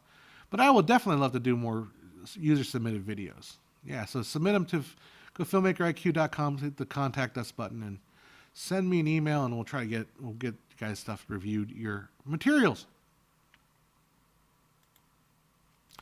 Yeah, in other words, AI's patterns suggest two-dimensional thinking. Very much so. Very, very, very two-dimensional. Very, very two-dimensional thinking. All right, I'm getting tired, man. Oh, man. I went to a spa yesterday to relax, and I think it did me good. I really enjoyed it, but I want to go back right now. I'm tired. Any upcoming collabs? No, I don't really collab with people, unfortunately. I think people don't either. Well, I mean, I would collab with people, but the problem is like my timetables on things are quite a bit different. I tend, projects for me will take a lot longer than most other people, and then I don't know. I don't think I'm close to people, close to other YouTubers that do this stuff. I mean, maybe, but they've just never done the collabs with anybody. Not that I'm against it. It's just, just haven't been asked, I guess. So if you guys want to collab, let's collab. So, anyone tried Midjourney for storyboards? I feel like some of these some of these new shows did. My theory was going to be, I haven't had time to work on my comic book for a long time. But the thing I always hated about the comic book, I hated drawing the backgrounds. So my theory, I was trying to figure out ways to streamline the background process because I just hate drawing backgrounds. And I was thinking maybe Midjourney would come in handy for that, like draw like a restaurant or something like that. Problem with Midjourney is though, like, again, if I wanted to draw a restaurant, I'd have to have only one scene. I couldn't show it from different angles because Midjourney is not smart enough to like, okay, I want that scene, but from the other angle. Like I said, it can't think in 3D. AI imagery looked cool at first, but the deeper you look at it, the less impressive it is because you quickly realize it doesn't understand the reality of the physical world. You guys are like expressing stuff that I've kind of felt about AI for a while. You guys are kind of on the right track there, or at least I'm getting similar thoughts as you guys. So I play with it, and I've tried to get some good stuff, but it's like it takes a long time to get something that's good. Rigel7 says, here's the thing, probably not that interesting, but I've been doing a rewatch of Star Trek Next Generation. Since film school, S1 and S2 look way worse than I remember, and I already thought they were trash. Yeah, you're not wrong. I did try to do a rewatch of Next Generation. And I found the first couple seasons. I mean, I never got beyond the first season. I don't think. I think I might have got to the finale of the first season, but the first season's kind of rough. It really is. It really is. Oh, there you go. There's another Blender AI add-on that processes your rough 3D renders into detailed 2D images. Oh, okay. I see what you're saying. So you're going 3D to 2D. Interesting. Blender is something I really just should sit down and learn. Like I just haven't had. I don't know how many people are in their 40s at this point, but when you get to your 40s, it's really hard to just sit down and learn. Like I could probably sit down and learn Blender in a week or so if I just sat, and that's all I did the whole week was just sit down and learn Blender, just work with it over and over again. But the older I get, the harder it is for me to learn new software. Like I tried to learn Cubase at one point, and I never really got it. I mean, I've tried to learn Maya at one point, and really never got it. 3D Studio Max I learned as a kid in high school. Like I would play with the bootleg version of 3D Studio Max. So I feel very comfortable in 3D Studio Max. But for a while there, I was trying to I couldn't justify paying for 3D Studio Max is so damn expensive. They want a lot of money. Well, guess who's now that I'm a teacher, guess who can get that software for free? But no, I really wanted to learn Blender because it is a free version. I could use that, But anyhow, I really do want to learn Blender. But it's a tough learning curve. That's probably the worst of them all. Let's see. You're talking about STNG, Star Trek. Some of the sets of the week have gaps between them, the wall and the floor. Workshop has the painted cement floor, apparently. Yeah. I'm rewatching Scrubs right now for the 10th time, and the show is absolutely amazing. Still in 2022, way better than any modern show. That's probably true. I like an SGT was passable as primitive TV, but when looking back, it almost looks like a student film level. I like Scrubs, great script and cast. Yep. It's probably because I'm dumb, but I just can't work with AE. Everything beyond wiggles and simple content-aware fill is going to get contracted. It's going to get contracted out. AE is something that I learned when I was an intern, and I recommend for sure working through. Again, a lot of times it's just a matter of developing certain habits, and I think when I learned through Chris and Trish Meyer's After Effects books, like that's what got me started. Like once I did that book, I ran through all of their exercises, their entire book, and I went through like 12 chapters of their book. That's when that unlocked everything for me as far as After Effects. Like I would consider myself near expert level, if not I'm expert level. I'm not like genius level, but I'm expert level as far as After Effects. But that's because I've been doing it for 20 years now. Yeah, I'd love to learn Blender, but it seems a lot more user friendly, and maybe it does now. I don't know. It was tough. I also wanted to learn ZBrush. ZBrush looked like fun, but I got so far. I did one of those Udemy courses, like those online. You pay $10 and you get like a course. And the first course I got for ZBrush was so incredibly annoying because part of the guy had an accent, and I don't want to dish on people for having an accent, but when he would say something like click on the menu, and it would sound so radically different than the English pronunciation. It's like, I forget the word he kept saying it, and like you had to, every time he said it, your brain had to like translate, he means menu or something, and it got so frustrating.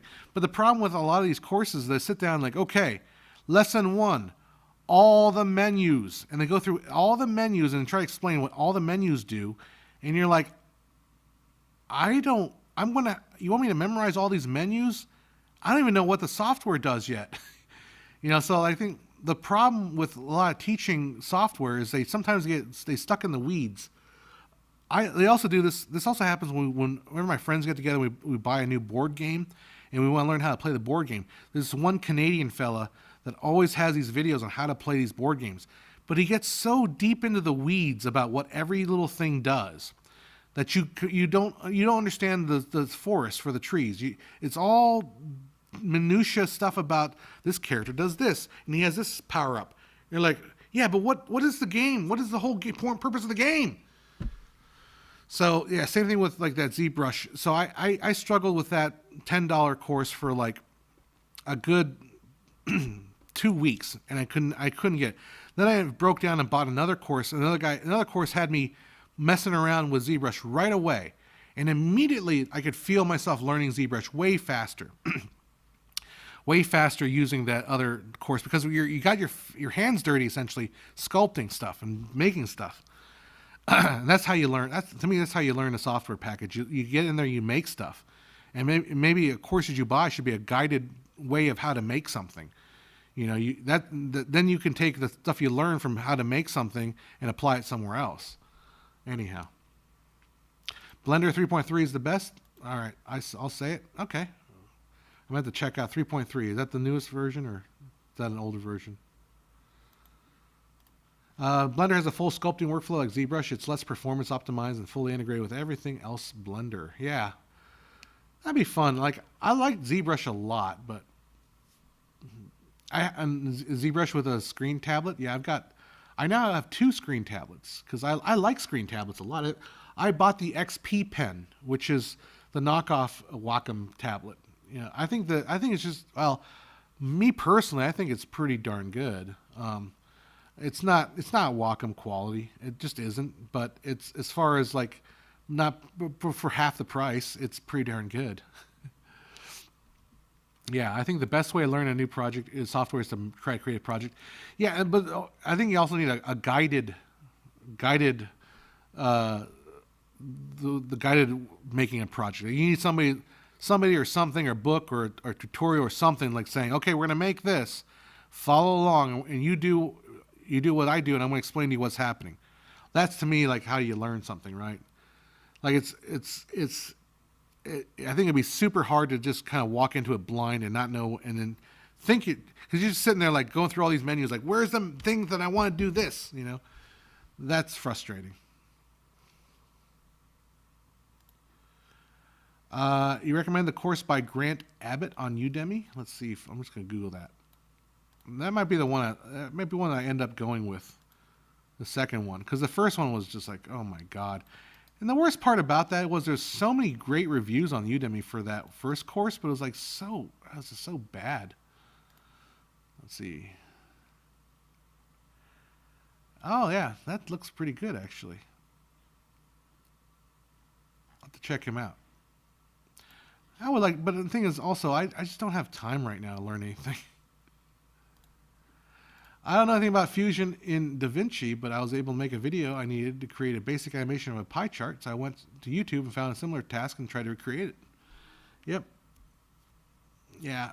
And you're gonna get me started on DaVinci. I don't like DaVinci, but I get why people use it. But I am definitely a Premiere guy. Although Premiere has also been pissing me off lately because Premiere and Canon Raw Light do not mix well with Premiere. For some reason, Premiere does not like that codec. What mic am I using? This is the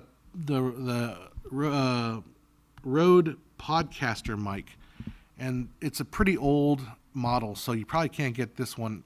It's broadcaster mic. You probably can't get this model anymore, but it's I had a deal with them for a while, and they sent me a bunch of mics, which I use a lot.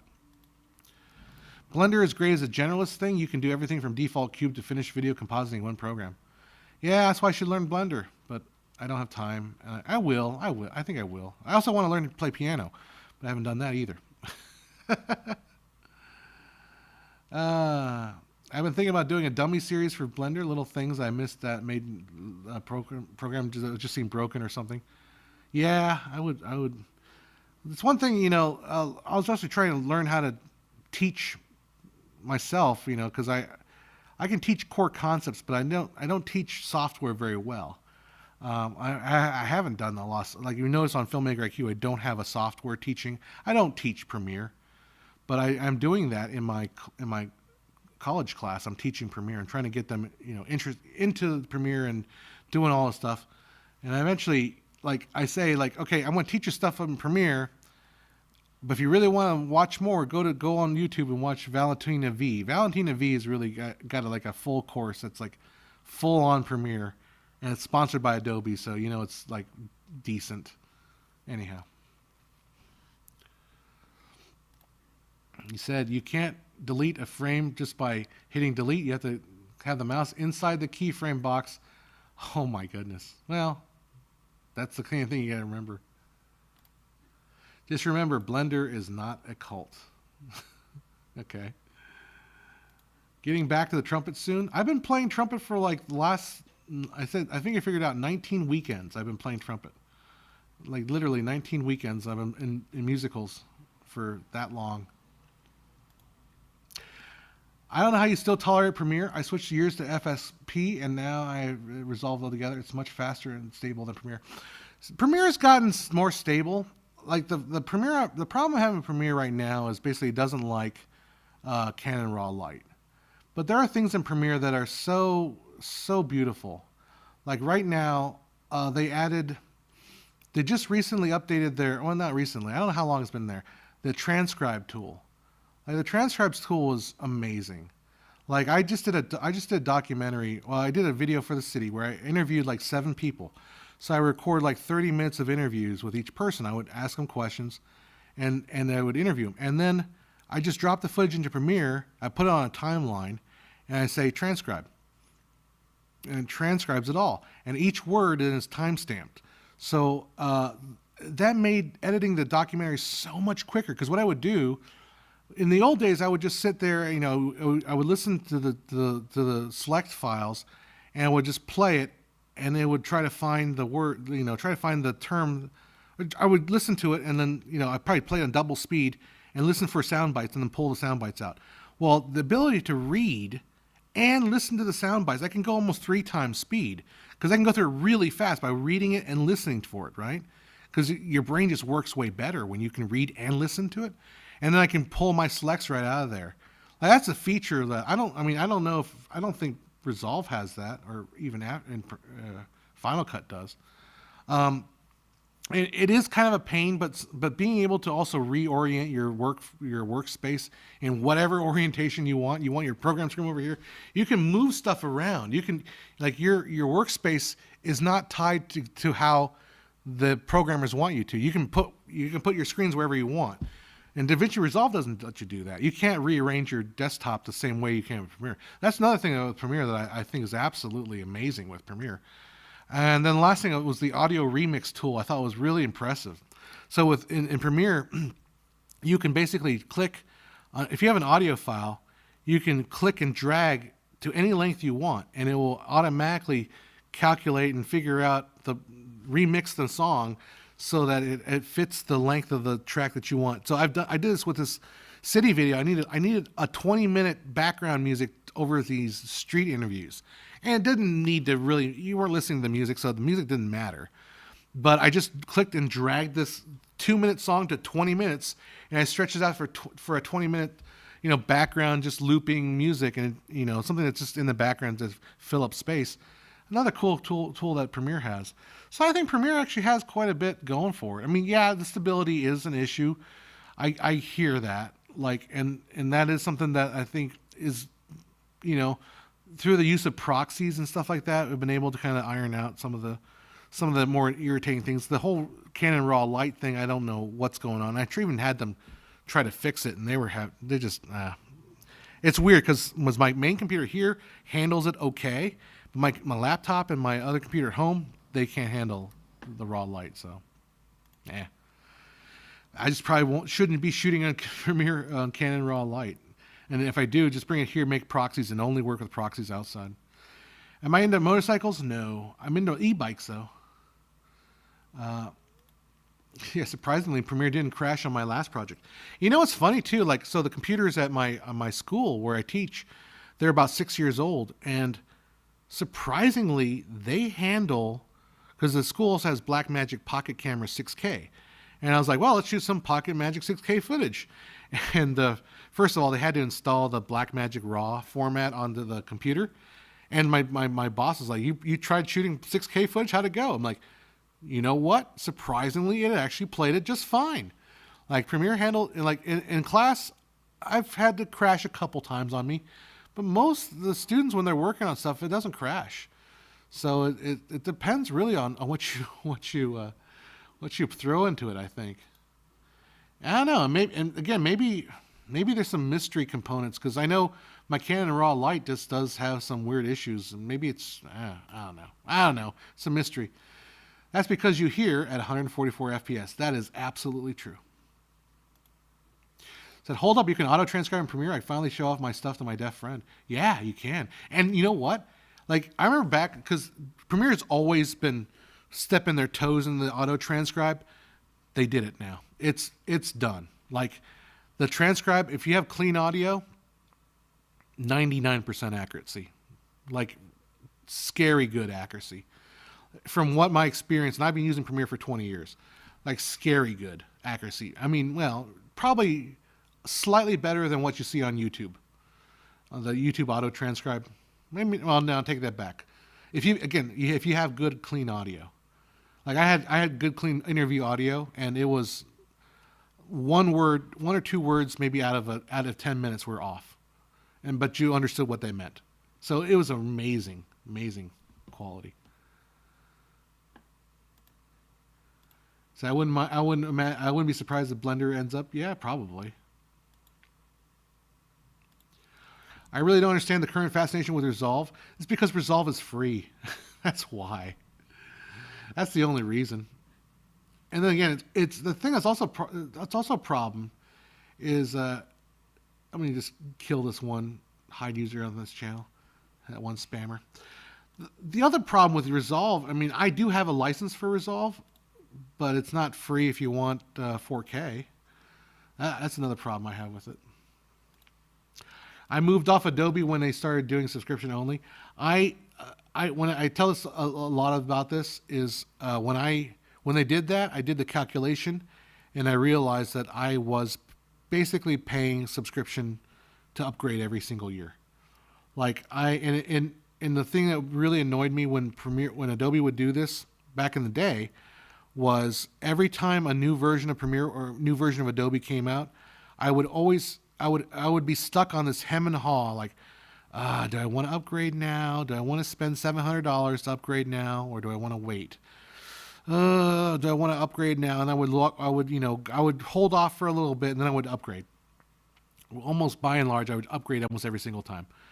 And I realized, like, okay, if I did the math, I'm literally paying the same thing as I would if I subscribed.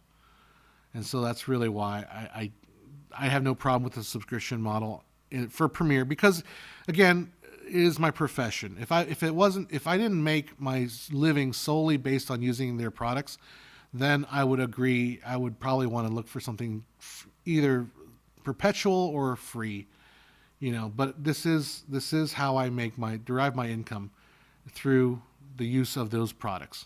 So I understand. I totally get it. Oh, 4K is free? I thought it wasn't free. I think it was only 1080 that was free. I think you needed 4K to be up to. Is it free now? Okay, maybe they've added that. 4K is free now. I think it's free 4K now, and they've added H.265 GPU encoding. Another reason not to use it for a lot of people, actually. Plus, it's so similar to Premiere, I think people will find it kind of easy to use. I'll be honest, I find it incredibly difficult and annoying to use, because YouTube is Premiere is so easy for me. Just lie and say I'm a student. You're always a student. You're a student of life, of everything. There you go. If Blender doesn't do what you want, just write it yourself. That's the open source anyway. That's the open source way. Yep. Yeah, I mean, there are things. I don't know. I've honestly, the other thing that I use in Premiere extensively, like so much so that I cannot live without, is send to After Effects. So I will often take Premiere and I will cut my video, and then I will right click and send to After Effects, and they'll create a composition in After Effects with the footage that I have layered and all that stuff. You don't have that with Resolve. So that's why I just love that. I cannot, for my workflow, it'd be absolutely silly to go to Resolve. Why do cameras so bad with skin tones? My Sony Alpha Green channel makes skin detail look like zombie. You're pushing your green channel too hard then, I think. I did notice the Sony's color. I bought a Sony ZV-U because I wanted to do a lot more like hands-on stuff. I wanted to do a lot more like making stuff, like close-up work on hands, but I need a camera that's small enough to put on a table and get close-up shots of hand work.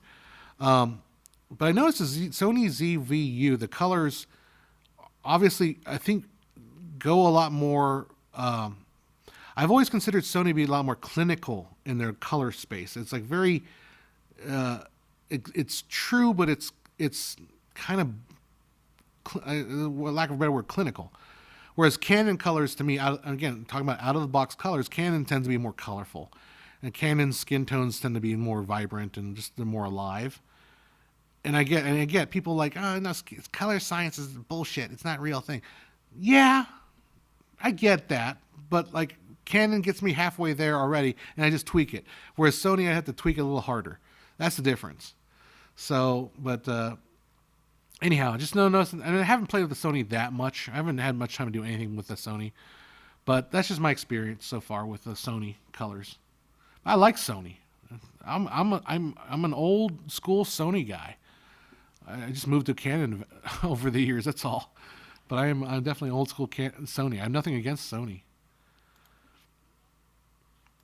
I also find it annoying to use for editing. Color refine once you get the hang of the nodes. For talking about Resolve.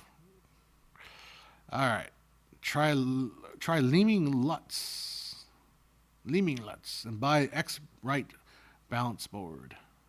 Oh yeah, for the color skin tones. Yeah. I'm planning to switch to Premiere Pro. I know that color grading is far away from Resolve, but is it okay mid-range? Yeah, Premiere Pro has plenty of color. Lumetri Color is a very good for mid-range projects. I mean, and the thing is too, you can always edit the project to Premiere and then send it to round trip it to after DaVinci, and then round trip it back. It's not that's a very well established. So if you want to do your color grading in Resolve, go right ahead. But for a lot of for all my city stuff, Premiere's fine for color correcting it, and color grading it too. But yeah, it's just there. You can do a lot with Premiere. It's just not as good as Resolve as far as color grading. But you need it. If you don't, you have to use it. Well, I understand your point, but Resolve has it aforementioned Fusion tab, which is just a built-in app, but it's way different than AE. Of course, I like PRA integration. Yeah, I don't know how to use Fusion either, so it doesn't help me at all. I have to learn Fusion as well. My Sony is hard to get skin tones right compared to my Nikon and Canons. Yeah, that's why I said that. That's why I meant Sony's just got a clinical look. Like I feel like Sony I think Sony said we're going to get these colors to be as true to life as possible. Like that was their philosophy. This is my take. I don't know if it's true or not. My take is Sony's like, we're going to get those colors to match exactly what they are in real life. And Canon's was like, we're going to get those skin tones look as beautiful as they can be. Not necessarily how it is in real life, but how gorgeous can they look. Yep. You can also choose the look ahead of time, export the LUT to your camera, shoot based on that, and then there's no need for color grading. That's an idea. Yeah. You know, there's need for color correction, but if you're color grading and, do stuff like that. The show I'm on uses Sony's. Well, Sony, the Cine Alta lines are pretty popular, aren't they? Like they're like really, really high end. Yes, can Premiere Pro open Blackmagic Raw? Yes, but you have to download the Blackmagic Raw plugin, which my college. Yeah, I was going to demonstrate something because I shot something on my Blackmagic with Raw, and I was like, okay, let me show you how I edited on my computer. I was like, let me show you how it works, and I plug it in the computer there in the classroom. It's like, oh, you don't have the Blackmagic Raw plugin. Like, crap. It's like, let me see if I can install it. Nope, you're not an administrator. You can't install the software. Like, fine. So yeah, you do need to install the software, but once you do, it works really well. It's pretty fast. Yep. All right. Place I interned too had the Sonys. Yeah. For what it's worth, I don't believe that's true. Greens in particular are very different from accurate. Well, maybe it's, I don't know. Again, my take is also going back from my experience with Sony cameras back in the day, let's say the mid-2000s. That's also when I went to CES shows and stuff like that. Like the Sonys were very sharp and clinical, clean. Like I think the theory was like you can take a Sony image and you can just basically push it anywhere direction you want it. It's so so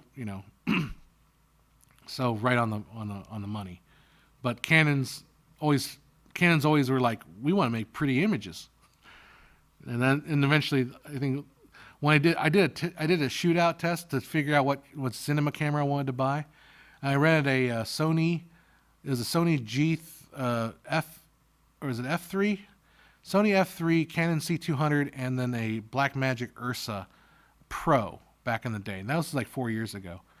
And that's my experience. I shot with all three of them, and my experience was that I just like the Canon look better than everybody else's. Like Sony was clean, very clinical, very just good image, but the Canon had that warmth and that niceness to it. And the Ursa I thought was just way too heavy. it was just cumbersome. I didn't really like the Ursa Pro. Yeah, that might have been true then. Maybe that's what it was. I don't know what they are doing now. Yep. All right. It is now 4:40. I've been on for like 2 hours. Yeah, it's almost 2 hours now. 2 hour stream. Thanks for hanging out with me, guys. I'm going to take off and get to work. Get to some work. Get something done today. All right.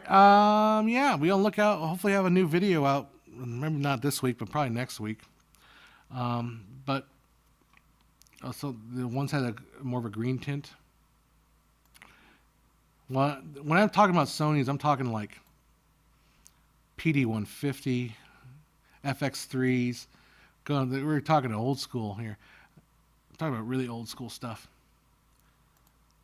Let's see. I've compact. Never had problems with this Alpha 6300. Maybe. All right, guys. Well, I'm going to be taking off. I hope you guys enjoyed this live stream where we get to chat and yell about certain things and hopefully not get canceled. All right, guys. Last parting words. We shall see you guys later.